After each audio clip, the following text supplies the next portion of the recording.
ကဲကိုတပည့်တော့ချစ်မိတ်ဆွေနဲ့ရမယ်လို့ထင်တာပဲဗျတေချာလေးကြည့်တော့ပြီကြနော်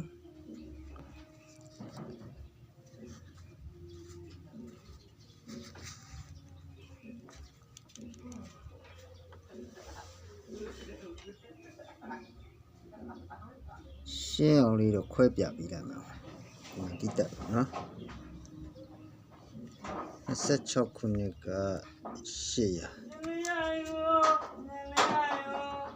800ထွက်တယ်ဆိုတော့အဲ့မှာတင်5ခုရှင်းမှာ16ဆိုရထွန်စင်းအဲ့တင်5ခု5ခုဆိုရတက်လေဒီ6ခုပိတ်နောက်တစ်ခုက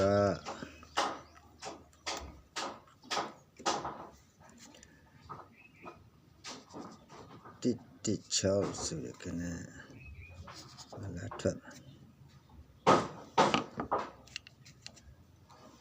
25ခုနှစ်မှာက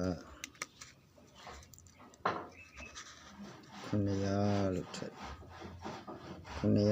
ထွက်ပြီးတော့9ဆိုရနှစ်ခတ်ပေါ့ဒါနှစ်ခတ်ဖြစ်နှစ်ခတ်တပြီး9ခုနှစ်ဆိုရက9ရေရင်ကြပြီးတာနဲ့ဒီ6ကဒီမှာလာပိတ်6ပိတ်996ဆို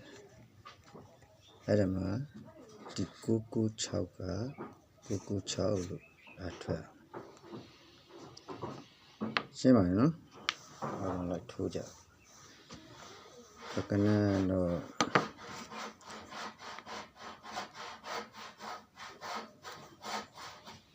996ဆိုတဲ့တကွက်သေးပေါ့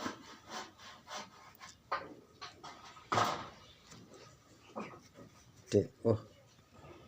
ကြိုက်တာဩပြီတော့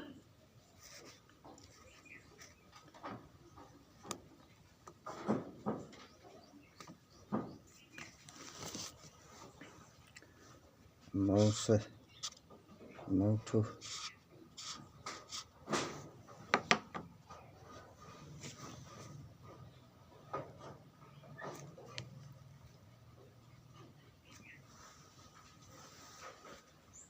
အားလုံးပေါက်ကြပါစေဗျာ